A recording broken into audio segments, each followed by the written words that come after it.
We didn't make the poll. No, no.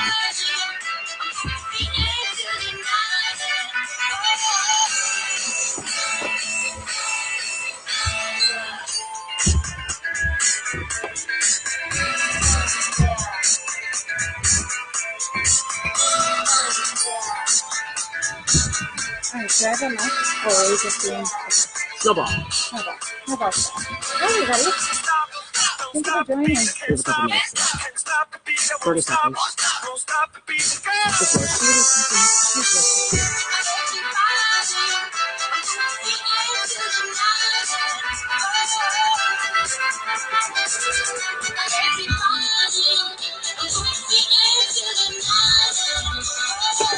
Is it up on the thing? Yeah. Okay.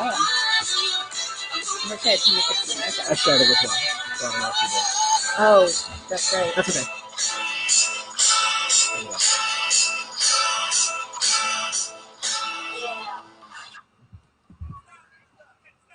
Next Hi, up. everyone. Hi, everybody. Welcome to Manhattan Proper. Share. That's for you. Woo! I'm Andrew. I'm Kata. Welcome to Under Further Review, Welcome. the show where two luscious talk about sports and get drunk while we do it. That's what we're doing. Pardon us. We actually have a party waiting for us upstairs. Woo-hoo! So there are going to be people in and out. We're going to be chilling. It's going to be fine.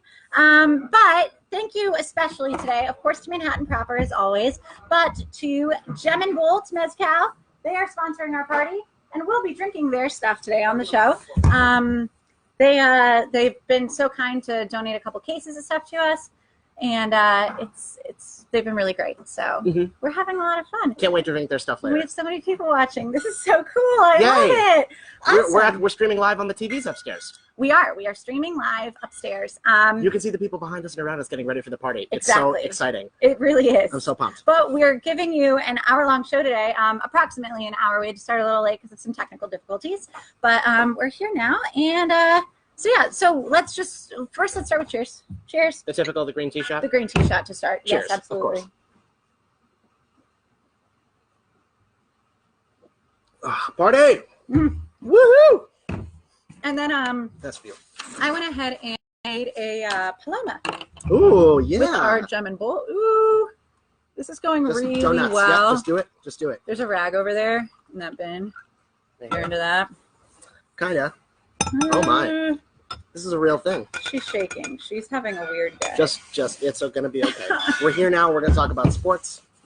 Which is what we do. It's the Super Bowl. The Super Bowl is on Sunday. The Super Bowl's on Sunday. Cheers. Cheers. Cheers. Be careful of there's a thing on you. Oh, I know. I keep forgetting that these straws are not plastic, and so saving trees. Whenever I get one at the bar, it keeps ripping in half. So it's hard. Aggressive. Ooh, that's strong. Ooh, my goodness. Yep. Good Wow. stuff. So, official show business. We're throwing a party. It's tonight. Come. Bring your friends. Manhattan Proper. It starts at 6. We've already got some people rallying upstairs. Our show's on the TVs upstairs. There will be drinks, food, karaoke. There might be a dog. Maybe. Potentially. But just telling you guys, letting you know. And we also wanted to let you guys know that we've advertised this as our pre-Super Bowl party and also our season 1 celebration.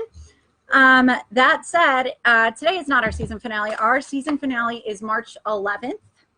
So you guys still get us every single Monday. It's 6 weeks from now. 6 weeks from now. So we have time. Yeah, we're going to be fine. But that's official show business pretty much. Next, we're going to go into our polls. Yeah. We ready to do our polls for the week? Yeah, we are. All right. First things first. So this happened. Let me explain this poll.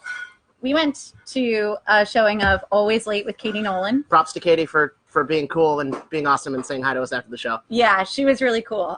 We had a lot of fun, and thank you to our friends at ESPN for hosting us.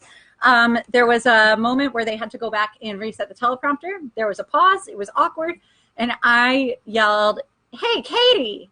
And she looks in the audience and goes, "Yeah." And I'm like, "Is dog showing a sport?" I don't really know how we got there. We had been talking about dog showing. We were talking about dog showing because we were talking about the dog show that's coming to New York, and so we had discussed if dog showing was a sport. And exactly. Katie said that it was. She said that it was. I think that it is. Okay, and so the majority of people that voted on this poll said it was not a sport. And you said it's not a sport. I agree. I don't think it's a sport.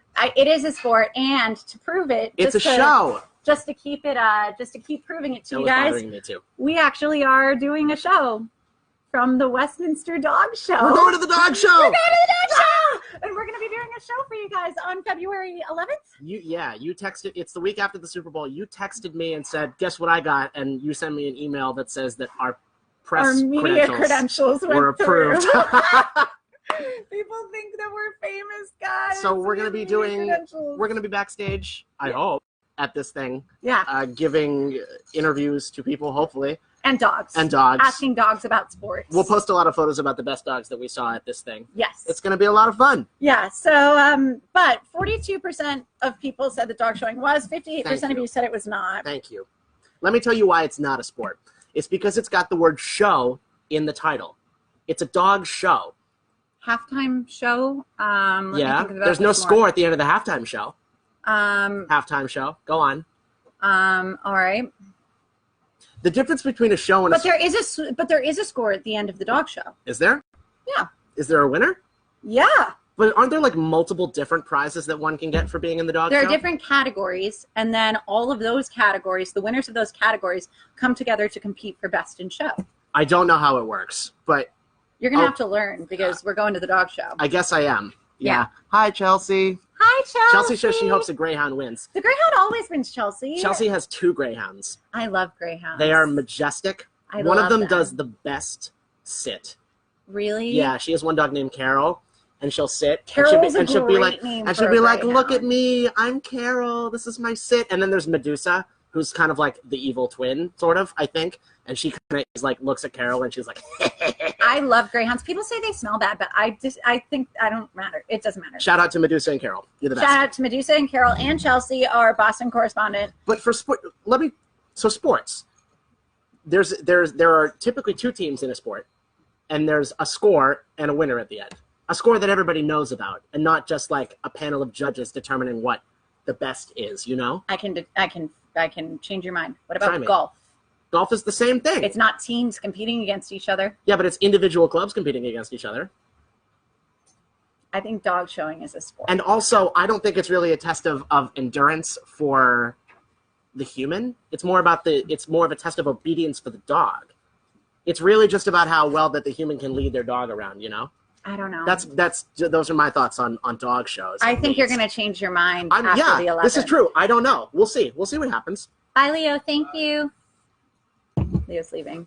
Bye, Leo. All right, let's move on.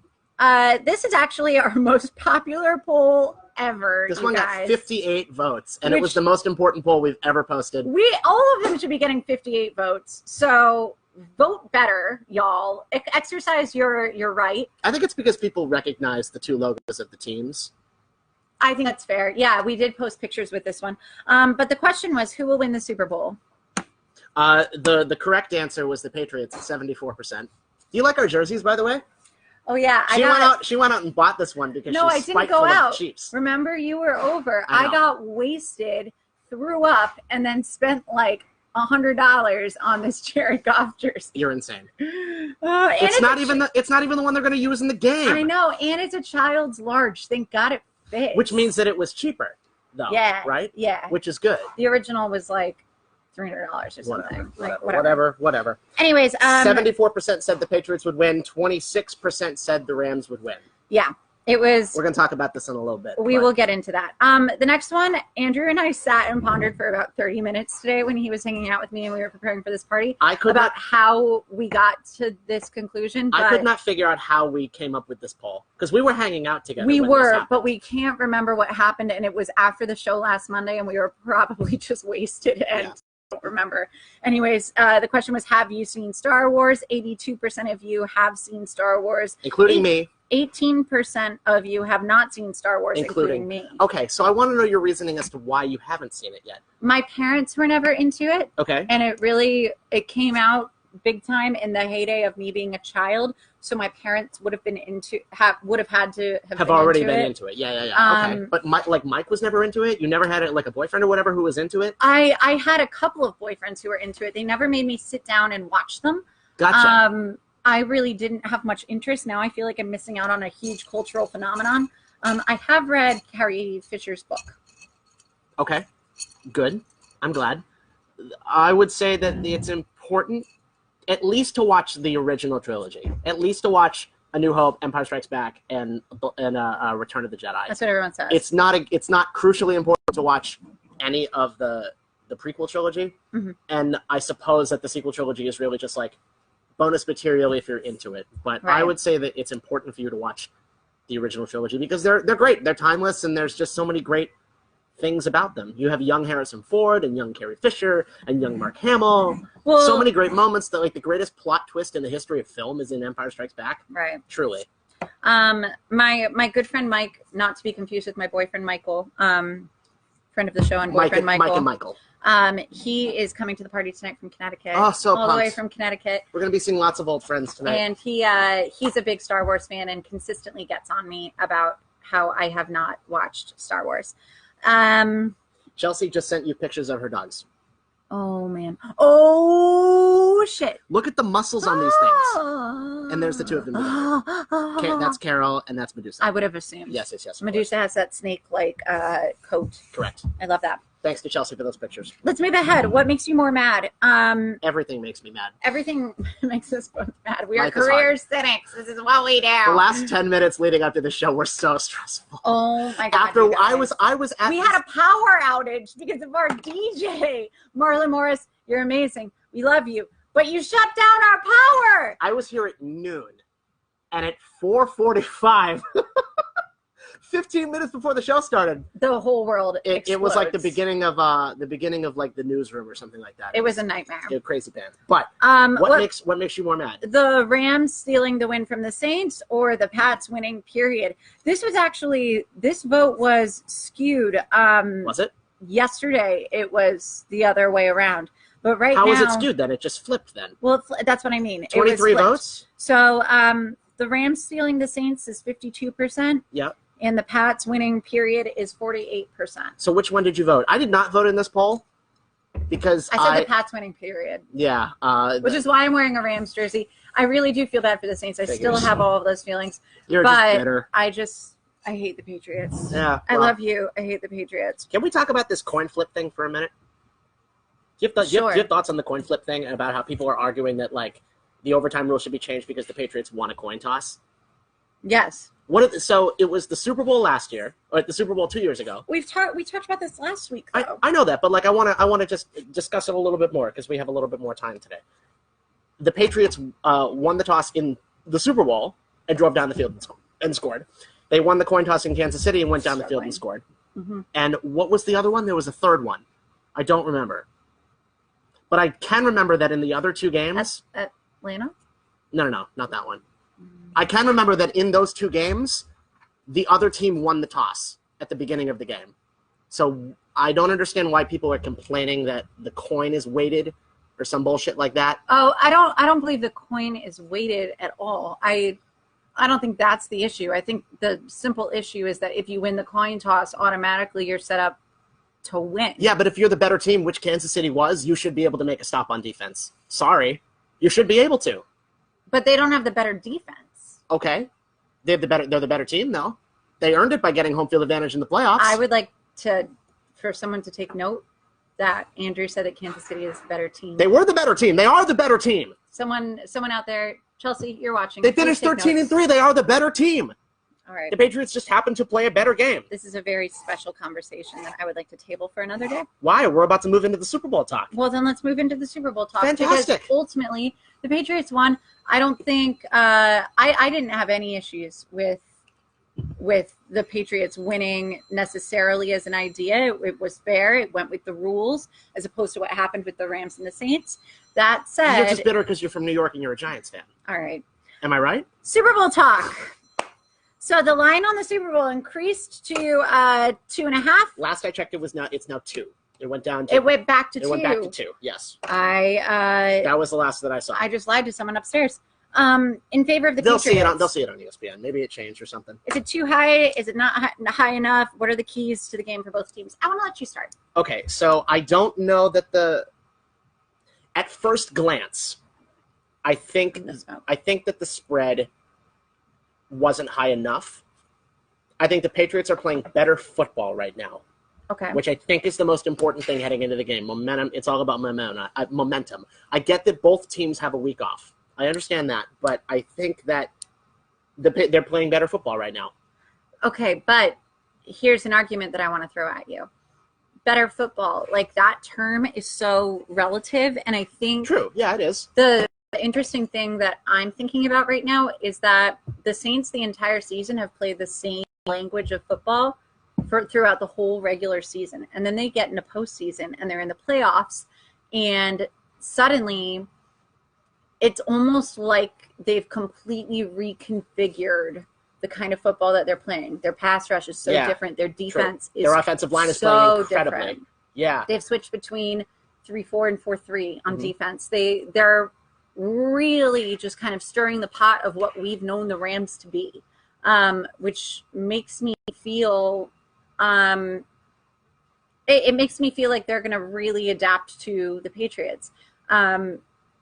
This game is going to be very, very interesting on Sunday. I think so too. Yeah, I believe, like, my being from New England makes me think that the Patriots are playing very good football, but then again, I haven't observed the Rams throughout this whole season. I said last week that it all depends on what Rams team shows up. Right. It all depends on if we get it all depends on if we get the Rams from September, October, or we get the Rams from December, who lost 2 in a row and they stumbled in December. They won both their playoff games by one score, both of them. I mean, it all depends on who shows up on Sunday. We also have this big question about if Todd Gurley is hurt, because he barely... I haven't heard too much about that. I haven't either. It hasn't been a huge story, and I don't really know what happened. He had a slow NFC Championship game. He had a really slow NFC Championship game. And it could be that they're just holding him for the Super Bowl. I wouldn't doubt that. Because C.J. Anderson is a good enough running back. But he did play a little in the beginning, and then he didn't play at all. He had a touchdown. He had a touchdown carry. Yeah. For sure. But... Again, it all depends on what team shows up on Sunday. We really have no idea. No, seriously. No, I'm lost. Like, the minute I start convincing myself that the Patriots will win, I think, but no one's really, at least in my circle, is talking about this Rams team. Yeah. For sure. Do you want to get into, like, some keys of the game here? I think so. Yeah. Why don't you talk about the Patriots? So the Patriots is very simple in that, first off, you need to stop the run. I'm not really afraid of that receiving core. Honestly, like, that's weird. I mean, they don't have a Julio Jones to be afraid of. They don't have a Calvin Johnson. They don't have an Antonio Brown or a Juju Smith-Schuster. They have a Brandon Cooks. But Brandon Cooks. I mean, I like Garrett Everett a lot as a tight end. Okay. He was. They're splitting receptions between him and the other guy. Right, but I think they Everett really stood out to me, particularly in the game, that Monday Night Football game against the Chiefs that I can't stop talking about because I'm obsessed with it. It's a great game. It was an amazing game. And I actually drafted Everett on every single one of my fantasy football teams immediately following that game. I think, I don't really know what his stats are, but I think he's a pretty fierce tight end. Remind me again of his name. I can't remember it. Garrett Everett. Garrett. We're already getting drunk, you guys. We're supposed to be here, like, mingling until, like, 10 p.m. This is gonna be funny. It's gonna be a lot of fun, for sure. Oh, God. But, like, I think that the Patriots' defensive backs match up well with that Rams receiving core. They don't have a guy who, to me, is, like, blatantly fast or, like, is going to jump over you and make a catch like Julio Jones will, Sure. I'm sorry that that's the example that I keep bringing up, but, like, every team has their best player. And every team has, like, and if you're not a good enough team, your best player is your second best player. And I think that Brandon Cooks and Robert Woods are your, like, second and third best players. Like, the Rams don't have a first best receiver. That's fair. If that makes sense to you. No, I understand. And particularly, but here's the thing. There's also the powers of Aaron Donald and Ndamukong Suh. Right. Which is the other big key to the game, which is to establish the ground game. Right. For me. Right. Because if they can, the offensive line is playing very, very good football for New England, and if they can establish the run and overpower Aaron Donald and Ndamukong Suh, I don't remember who the Rams have on the outside. They play a 3-4, though. They do. So it's Suh in the middle and then Donald on the outside. Right. But if they can close them off and maybe exploit the weaker defensive end on the left or the right side, whatever, and give Sony Michel room to run, I think the game will be very easily won for New England, at least on offense. It's interesting. I think it's worth telling. I mean, so by the way, just so you guys know, Andrew's really our research and stats guy, and I just kind of do everything else, which is not much. I have Everett's stats, by the way. Oh yeah. So this year he had 33 catches for 320 yards and 3 touchdowns. Yeah, and to be fair, he really only started standing out once that Monday night game happened. Okay. I had no idea who he was before. He did not start a single game this year. He played all 16, but he didn't start any of them. Very interesting. As far as our research goes, there are less things that the Patriots really need to do than what the Rams really need to do. Because according to us, on paper, it's the Patriots' game to lose. I think. But again, we really don't know what Rams team is going to show up. True. These are all questions. I mean, for the Patriots, everything is won in the trenches up front, period. Right. Like, you need to use the run, you need to dominate up front and protect Tom Brady, and you need to stop the run. Because Todd Gurley and C.J. Anderson are the Rams' 2 best players. Right. For sure. Right. And that's pretty much it for New England. Well, and it's pretty one-dimensional for them. As far as the Rams go, though, they have a lot of different angles that they need to work. And, correct. You actually, this was your thing. The key to the Rams is a fast start. If the Patriots are playing behind early, I actually disagree with this point. Okay. So here's the thing. Every time the Patriots have started from behind in a Super Bowl, they end up coming back really strong the second half. True. But I don't know if this makes a difference. True, but they are having to play from behind, which is a big thing. If you jump out to a lead, look at the Chargers game, for example. The Chargers and the Chiefs, for example. They jumped out to big leads early. Yes, the Chiefs came back, but they're able to hold them off eventually. It also makes me feel better when they play from ahead. Just like I don't like having to play from behind because it gives me anxiety. Yeah, but it doesn't give them anxiety. Oh, I know that. It just heightens. And I should know after 18 years of being a Patriots fan that the Patriots are a second half, definitely a fourth quarter team. They're I've always said that to you too. Even before we started doing the show, I've said that to you. Yeah. Those Patriots, and I'm like, you guys know they're a fourth quarter team. It would be interesting to do a behavioral study on me. What happened on what happens during halftime in the Patriots locker room. If they're behind. If they're behind. Actually, no, even if they're ahead too, to see what happens. It all depends. So it depends on who gets the ball then to start. Right. Because if you get the ball and then if you get the ball to start and you go ahead by halftime and the other team gets the ball, it's interesting to see what happens, regardless of position. Right. No, I agree with you. Another thing you said is to put pressure on Tom Brady. Yes. That's obviously the most important thing because for any team, not just the Rams. Oh yeah, no. And any team needs to put all the pressure on Tom Brady. This old man quarterback hasn't been sacked at all this season. This postseason. The offensive line is good and it's not invincible. The good news is that like he's good at when there's a lot of pressure, he'll throw the ball away. That's right. He's really good at, did you hear Joey Bosa talking to Sony Michel or even Brady and saying, you keep getting rid of the ball too quick, man. Yeah. Yeah. Yeah, that's real. No, I think I think he'll have like a lot like tighter window than normal. If you put pressure on him, yes. Exactly. Sure. And the great thing is that what we saw in postseason from the Rams in both of their playoff games was their defense is doing something a little bit different. Yes. Is the Rams? Yeah. Yes. Okay. Yeah. And I think they're really, really I believe that they're going to put pressure on Tom Brady. Uh-huh. I believe that they're going to watch so much tape because we all know what a tape snob McVay is. Right. He remembers every call from every game. But at the same time, it's not like Belichick isn't. I understand that. But Belichick knows everything. Right. So is he actually going to do the research that's necessary? We'll see. So my thing about the Rams have a good defense. Mm-hmm. They have a good defense. They haven't necessarily shown it outright in these playoffs, but their defense is very good. They went all in this year. With signing Aaron Donald to a max deal and trading for Sue and getting Aqib Talib and Marcus Peters and Roby Coleman has been good despite the helmet-to-helmet hit. Right. I think if you put pressure on Tom Brady, the corners are good enough to cover the receivers for that short amount of time The corners being Talib, Marcus Peters, and Roby Coleman. Yeah. They are good enough to match up with those New England receivers. And if you can put pressure on Brady, the window shortens that much quicker. Exactly. And you can control the game, I think, if that happens. I mean, again, we never know.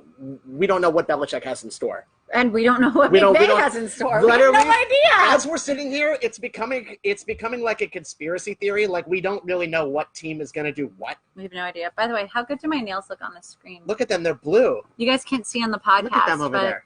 They're blue. They were supposed to be Rams colored, but I like this better. It's not like the Rams colors are blue. They're closer to your jersey than they are to mine. That's true. That's fair. That's important. Yeah. We need to move on. So the last two things that the Rams need to win this game are stop the run, and obviously they'll get fucked up if they don't find a way to cover and James White. A lot of what the Rams need to do is on defense. Yep. I think that is absolute 100% the key. The Patriots are beatable on offense. We saw it last year with Philadelphia. Right. I don't think the Rams are any different. But the last point is just, it's simple. It's plan your game, execute it well. They need a perfect game, and if they plan well enough, they can have that perfect game. Which I think they can do because McVay is a good coach. McVay is an excellent coach. Yeah. I just want to throw in here, this is also one of the best things I saw this week, but we're splitting that segment today. There is a comparison that came out. It was like a photo thing on Twitter, and it was Sean McVay in uniform and Julian Edelman, and they actually played against each other in college. Where did McVay go to college? I forget. Oh man, we should know. I'm looking it up, but it's on our Twitter too. If you guys check out our Twitter, I retweeted this thing. Sean McVay went to Miami University in Ohio. Yes, and Julian Edelman went to Kent State, which is also in Ohio. Actually, one of my friend's daughters goes there. Go Golden Flashes! And they played against each other, which is insane. Like, Julian Edelman's like just chilling on the Patriots. Edelman tweeted about it too. He was like, "Whoa, man! Yeah, we played against each other, and now you're coaching against me in the Super Bowl." It's so real. Edelman said that like McVay is a stud, right? And it's great that he's coaching at this level, finally in the Super Bowl. What are our predictions? What are our Super Bowl predictions? I'm saying that we finally. I can't see the Patriots and Bill Belichick specifically losing 2 years in a row. You're biased. I am, but I can't see Bill Belichick. I can't see Bill Belichick losing 2 years in a row to Nick Foles and Jared Goff. I can't see it happening. Nerds. I think the pressure is going to get to Jared Goff, and I think that if the Patriots score first, they'll win the game. And I think that finally we'll get a comfortable 2-score win. I'm saying New England 34 and LA 21. All right. Well, I can see maybe 24. We'll see. I can see the Patriots unable to defeat the Rams. Their pass rush has proven to be very good. I think the New England can crumble like the old white men they are. And it's literally just two old white men. That's pretty much all it is. Pretty much. Yeah. Yeah. That's who runs that team. What's your final score? New England 26, LA 32. Interesting. We'll see what happens on Sunday. We have a lot of prop bets for this game. Yeah, we're gonna get into those shortly. We have 20 minutes to finish the show. Oh my God, we have so much time. Yeah, Super Bowl is great. We want to talk about the Super Bowl because we love the Super Bowl. It's so much fun. I usually throw a party every year. I don't even know if I'm going to be here. I think I might escape to Rhode Island, so I don't have to deal with this kid. I'm very excited. But I get to wear these brand new white road threads for the This will be like the only playoff game we haven't watched together. Or it's not playoff game technically, it's the national championship. But we watched everything together last weekend and kinda. Whatever. Kinda sorta. Anyways, we wanted to talk about, because we love the Super Bowl. I broke my pen. This is what happens when you bang things on the table. The best Super Bowl commercials of all time. You know I need this more than you do. Yes, I know. Your favorite, and I definitely agree with you here. It's tough to beat that commercial from last year. Giants commercial. Oh, it's so good. Had the time of my life. If you guys come to our party, you might hear us sing it later. We might. Oh my God, that's awesome! Can we do that? We should sing it later. Yes. come inside at the time of my life. Oh, incredible. I'm a really good impressionist and a terrible singer. Incredible. Anyways. It's hard to beat that one from last year. It was fucking incredible. I'll be damned if that isn't the best thing I've seen in a while. That is my favorite Super Bowl commercial of all time. My runner-up, this was a series of commercials. It's the Budweiser Clydesdales, but it's it was one year, I should have written down which year, they did a series of commercials, and they were all the Budweiser Clydesdales playing football, and there was one where there was like a streaker and there was like a naked sheep dancing. I remember the one with the sheep. Oh, yeah. So funny. Yeah, that wasn't too long ago. Was there a goat involved? Yes. Yeah. Where they're like in the barn and, the goat's series. like, hi. There are a bunch of different of these commercials, very similar to the Bud Light commercials this past year, how they had like a series of commercials. Right. Yeah. There's some good ones. I wonder, animals playing football. We're gonna get some good ones with the Bud Night, I think. Yeah. I really like those Bud Night commercials. They're pretty funny. There's one that they have now with the label and the Bud and the Knight is up there. He's like, "What are you doing?" And the Knights are like, "We just thought we'd shoot arrows." And he's like, "Why don't we just put them on the package?" And the soldiers are like, "Can we finish this round?" And the Bud Knight's like, "Okay, fine." Yeah. Yeah. No, they do a good job. The only commercial actually, I think similarly of that set of commercials, and this is not a Super Bowl commercial, but the Geico commercial with the camel on its hump day, and he goes, Mike. And then Hump he goes, day. Hump day. Yeah. That's a good one. So funny. Yeah. For a long time, actually, Michael tells me people used to come up to him at the bar, because it's an old commercial. It's just started re-airing. And people used to come up to him at the bar and be like, Mike. It's a good one. Hump day. So. Oh, Moira's here. She's watching upstairs. That's cool. Hi, Moira. Was the commercial of the one that was only aired once, the 9/11 one, was that a Super Bowl commercial? Yes. It was. Yes. Okay. I would have been 7 or 8 years old. I don't remember it happening, but I believe that it was a. I was 8 or 6. 7 or 8. Yeah. Okay. I was 5. We've both seen it though, and it's super emotional. That's up there for me. I really like. I don't know. Do you remember the Magic Fridge? No. Okay, so the Magic Fridge is a Bud Light commercial, or either Bud Light or Miller Lite, whatever. But it's these guys in this apartment, and the guy's like, "Go get me something from the fridge" or something like that.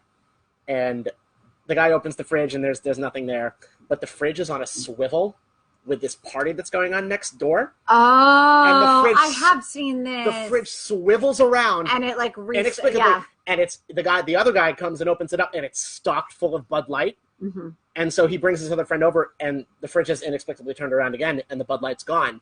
And then it turns around again, and then there's celebration at the end. They're bowing at the like Magic Fridge. That's a good one.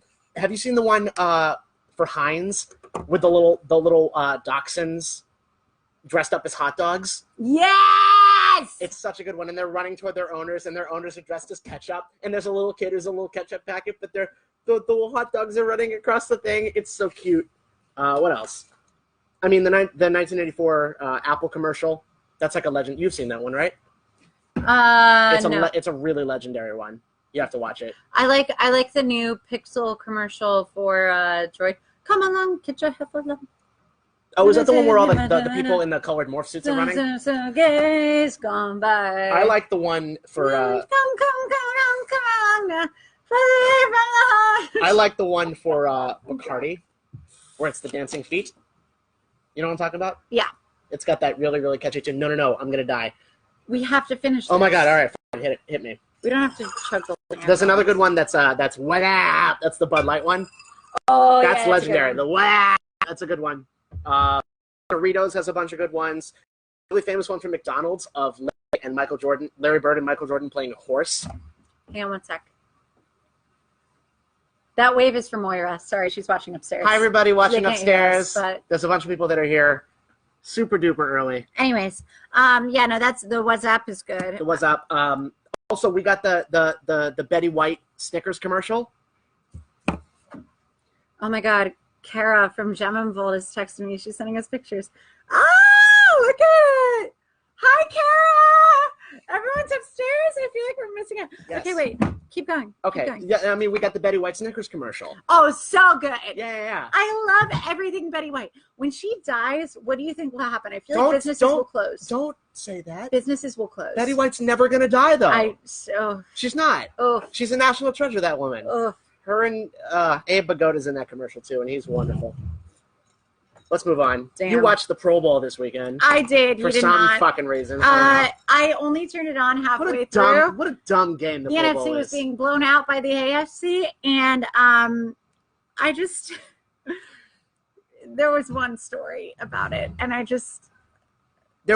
Jason Garrett put Saquon Barkley on defense, and I'm thinking to myself, God damn, he was trying to kill this guy, but then he put Ezekiel Elliott on defense. His own running back. There was a loud crash in my apartment. I don't know what it was, but I feel like it was the faint echo of John Mara throwing a chair through a wall. Because why is Saquon Barkley playing defensive tackle? Oh, you told me this. You texted to me and you said Saquon and Zeke are playing defensive end. And why? Yeah. But I saw the score and I was like, well, you should have mentioned it was the fourth quarter and it was 26-7. Like, what a stupid thing the Pro Bowl is. You asked me any good stories that came from the Pro Bowl. There were no good stories that came from the Pro Bowl. I think that's a pretty good story. No, it's not. Nobody cares if two running backs are playing defensive end. Who cares? The Pro Bowl has turned into this like walk-in, this like walk-through event. Oh, it's so dumb. What they should do is they should make it like the NHL does All-Star Weekend. Mm-hmm. They should turn it into this big weekend of events because that's what the NFL does is monopolize your week, your entire week. And what you should do is that's how they do in my heart. You should take all the divisions and you should have four, like the North and South, and then East and West play each other in American and National Football Conferences, and have like 7-on-7 football, and like with like 10-minute quarters, and then have the two best divisions play in the championship. You know, I think I don't even want to dignify that with her as well. Quite honestly, come on. No, I can't. It's a good idea. I can't. Here's the thing: is that the Pro Bowl in its current form used to be really important. No, it didn't. We Are the World. No, it didn't used to be important at all. It did not. It's not like the Major League Baseball All-Star Game where it used to determine like home field advantage in the World Series. You ask Michael about this, and he will fight you to the death. Okay. I just popped my pen on you. I'm throwing out the challenge. The Pro Bowl is dumb. The Pro Bowl is so stupid, and they're talking about making it into this flag football nonsense. Ugh, ridiculous. All right, we're moving on. Are we? Yeah, we still have like a million more topics to cover. Oh my God, we're going to talk about baseball. 10 minutes. And we've got 13 minutes. Let's do it. All right. We're going to talk about baseball real quick. The Baseball Hall of Fame inductees have been released. Marino Rivera. This happened earlier this week. I think it happened the night we did our show. The day we were there, yeah. Marino Rivera was the first player ever to be unanimously selected. What's his name? Mariano Rivera. There you go. That's it. Yankees fan. Mariano Rivera is the first player to ever be unanimously selected. There were other nominees that included Mike Messina, another Yankee, who I totally agree should be in the Hall of Fame. Roy Halladay and Edgar Martinez, who got in on his last year on the ballot. You have 10 years on the ballot, and then after that, if you don't get in, you're done. There were players that were left off the ballot, which include Curt Schilling, Larry Walker, and Fred McGriff, who is no longer eligible after this year. The other two names that stood out to me were Barry Bonds and Roger Clemens. Right, okay? And they are still eligible next year. They are. They've each got 3 more years left. So this is our first question. Yeah. Should Bonds and Clemens make it into the Hall of Fame? What do you think? Let me start off and say go ahead. Yes, of course they should. Barry Bonds is the home run king. Like, you can say whatever you want about what happened in his past, but the dude has 760 something.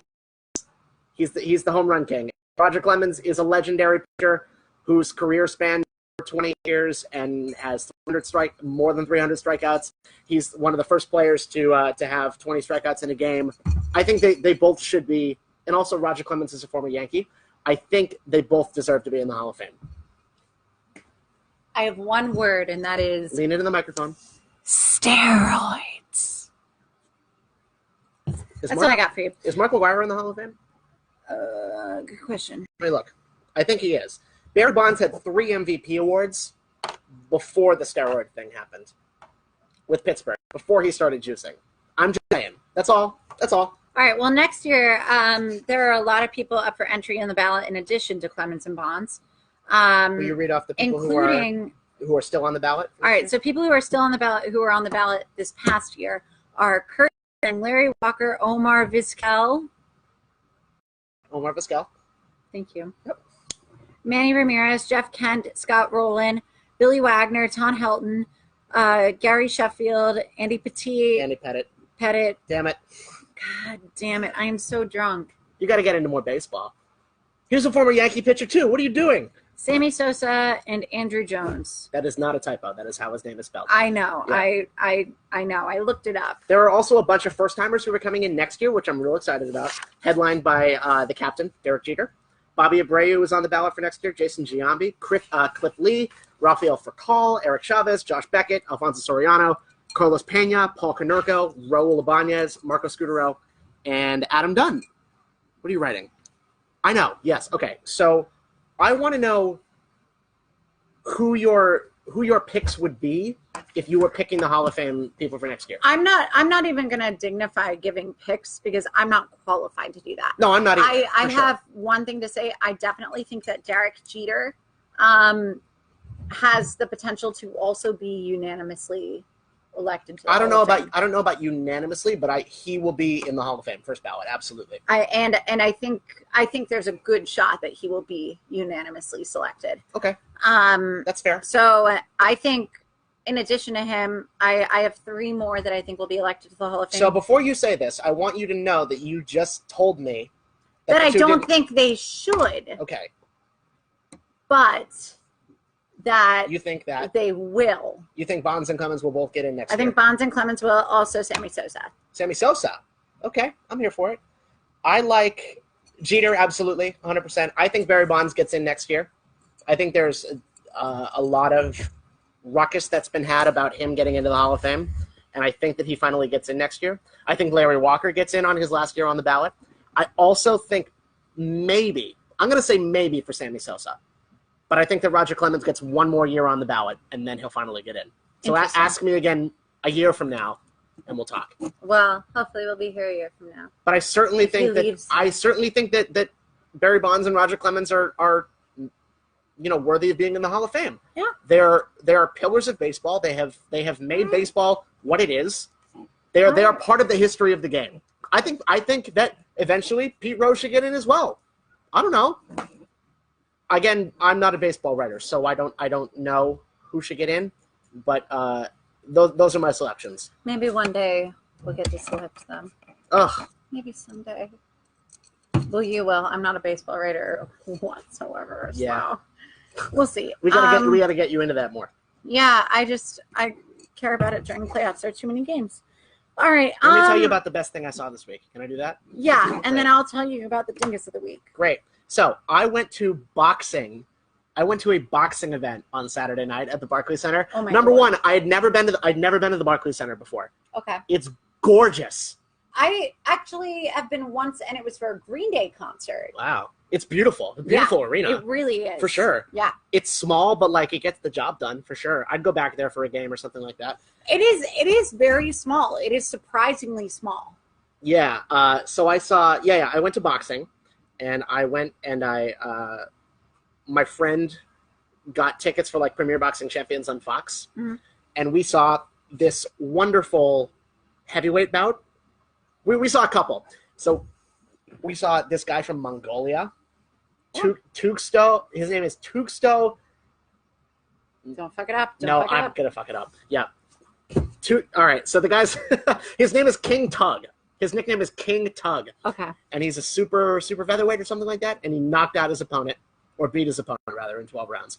There was this other guy, this heavyweight, who's from Brooklyn and is Polish, named Alex Kaunaszki, who defeated his opponent in the second round, a minute into the second round. Damn. It was amazing. And then we also saw Keith Thurman defeat Josecito Lopez in 12 rounds. That was fun. Boxing is amazing, and I'm really... We might start covering boxing. Maybe. I followed the love of my life, Max Keller. I followed those 3 guys on our Instagram, by the way. Oh, good. They're wonderful. Yeah. Yeah. I also watched, I saw Network on Broadway with Bryan Cranston, which was great. If you have a chance, go see it. Good luck getting tickets. They sell $40 standing room tickets, and I got the last one. So, woo! I also watched the NHL mascot game, in which our favorite mascot, Gritty, played in the game.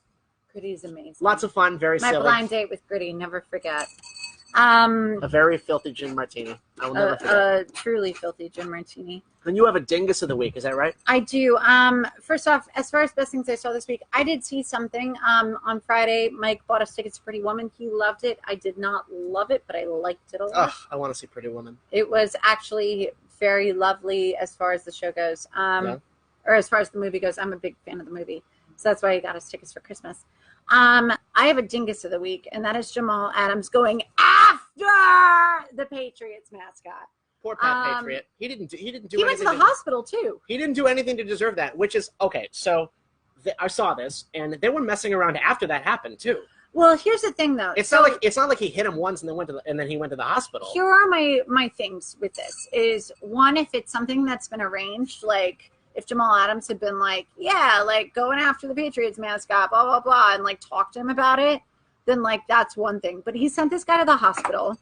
And not intentionally. Well, he did. Anyway, sorry. Yes, continue. And also, like, what if it had been, I don't just want to be like women are the female species, but the lesser species. But what if it had been a woman or someone who has like health conditions or whatever? This could have been a lot worse. True. It didn't seem like he knew. It definitely seemed very spontaneous. What a dingus. Fuck that, dude. The only tackle a Jet will ever have in the month of January. Honestly, I hate the Patriots, but I don't like it. Fuck the Jets. Oh my god. Last thing. All right, last thing. We have lots of prop bets for the Super Bowl. So here's what's gonna go. We've got 1, 2, 3, 4, 5, 6. So we have 6. It's gonna be the winner of both. If it's 3-on-3, I don't think it will be. No. Then we'll have to figure something out. But we have 6 prop bets. Somebody's gonna get the coin toss wrong. Exactly. I mean, neither. Yeah, I tried to make a joke on that, and that didn't work. Anyways, we have 6 prop bets for the Super Bowl. We're going to see who is the closest to each of these with weird times. Right.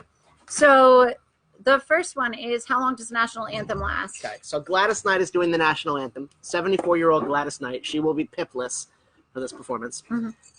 I'm going to say that the national anthem goes 1 minute and 48 seconds, which I feel like is long enough, but also 1 minute and 48 seconds. It's a long time. It is. I'm going with 2 minutes, which is even longer. And the only reason is because it's Gladys Knight, A, and B, actually to determine my 2-minute mark, I looked up how long Fergie's national anthem was. Which was how long? 2 minutes and 30 seconds. Well, Fergie used like a backing track, so I don't know if Gladys is going to use a backing track. We'll see. I mean, I feel like she's going to use a piano. I feel like she's going to use some kind of like, she's going to use some kind of backing track or whatever, but it's not, or like a piano or a jazzy piano, but it's not going to be like ridiculous. All right. Well, I'm going 2 minutes. By the way, we're not doing this like The Price is Right. It's whoever is closest. Yeah. You either get it or you don't. If you don't get it, if neither of us get it, then neither of us get it. Exactly. That's fine. Heads or tails on the coin toss? I'm saying tails. I'm going to say heads. All right. Whoever the Super Bowl MVP is, mention first? You said God. Everyone thinks God first. Yeah, but Tom Brady. I don't, but everybody else does. So for this, you have to like predict who the MVP is going to be. Number one. Right. So I'm going to say that if the Patriots win, I'm going to say Brady wins MVP, hypothetically. And in the last couple times that he's won MVP, he has thanked the fans in New England first. I'm going to say that the Super Bowl MVP, whoever it is, will thank the city where his team is from. And I'm going to go with God. It's always about God. Very good. And also Jesus. And also Jesus. Number 4, Tony Romo, right? Okay, so Tony Romo called a bunch of plays correctly in the AFC Championship game. He called... Before they happened. That's right. He called 15 plays before they happened in the AFC Championship game and was correct on 10 of them, including going 10 of 12 during the fourth quarter alone. How many plays, and CBS has the Super Bowl this year, which Tony Romo will be the color commentator on. Thank the Lord. How many plays will Tony Romo call correctly before they happen? You said 8. I said 8. I said 11. Okay, very good.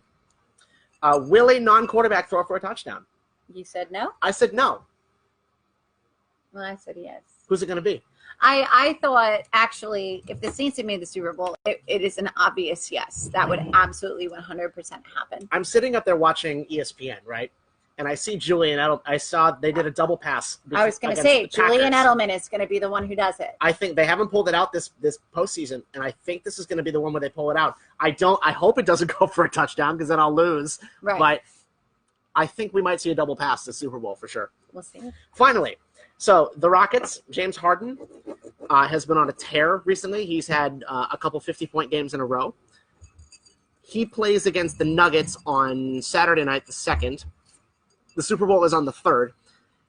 We're going to compare James Harden's points on February 2nd to the longest touchdown distance in the Super Bowl. What is your prediction on that? I'm taking the under.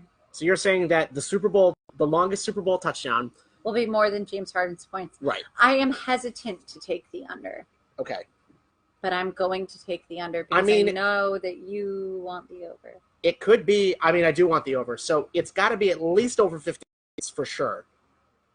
Not to mention, he's playing against the Jazz. He's playing against the Utah Jazz, who's what projected did I say? to win the game. I was wrong. Yeah, the Jazz are the better team. The Jazz are the second. And they are projected to win. They're second in the Western Conference right now. I think the Rockets are like 3rd or 4th or something like that. Right. But they are projected far and away to win the game. If that's the case, James Harden, that means he's scoring less points. Maybe. I'm taking the under. We'll see. Okay, I'm going to take the over on that one. Okay. Excellent. All right, that's everything, guys. 6:01. We need to head upstairs for our party. Yeah, we have a party upstairs. Oh, wait. We forgot to tell what the loser has to do. Oh, yeah. So the loser of this bet has to do something that we're both supremely terrified of. I'm really scared of this, and it was your idea because somebody must have brought it up for you to bring it up. Well, I had a slew of drinks with a guy named Matt Richards, a comedian named Matt Richards. Oh, God, that's right. The HQ guy. Yeah, he's a host of HQ. We went out with him one night, and he kind of inspired me to this. By the way, if any of you aren't coming to our thing, the only excuse not to come to our thing is to go to. Oh, okay. Well, Matt Richards has a show tonight. He's hosting a show with New York Comedy Club to benefit the workers who have been out of work with the government shutdown. To provide meals for their families. Oh, that's awesome. That's really great. It's amazing. Yeah. We wish we could be there. We scheduled this party before that happened. But anyways, Matt Richards inspired me to do this. And the loser of this bet has to go and do stand-up comedy at an open mic. I'm not funny at all. I'm very nervous. I'm hilarious, but not when it's planned. Are you kidding me? I'm just like, I'm hilarious. That's great. I'm hilarious, but not when it's planned. No, that is excellent. I'm gonna go up there and talk about all my exes. Mike's gonna dump me. It's gonna be terrible. Oh God, just don't invite him. That's all. Oy vey. Anyways, that's gonna happen. I'm drunk. I'm wasted. We have multiple. We have 4 more hours of this. Come hang out at our party at Manhattan proper. It starts right now. Will you stop? It starts right now. We're gonna head upstairs and go hang out with our friends. Yeah. Come on down. It's gonna be great. There's drinks. There's food. There's karaoke. Yeah. There might be a dog. I don't know. All sponsored by Gemma Bolt. Thank you to Gemma Bolt. Thank you to Gemma Bolt for sponsoring us. You're the best. Thank you to Manhattan Proper as always for hosting us and being wonderful. I think that's gonna be it. That's it. Yeah. I'm Andrew. I'm Kata. Thanks for watching Under for the review. Cheers, guys. See you next time. There's no way I'm chugging that. Nope.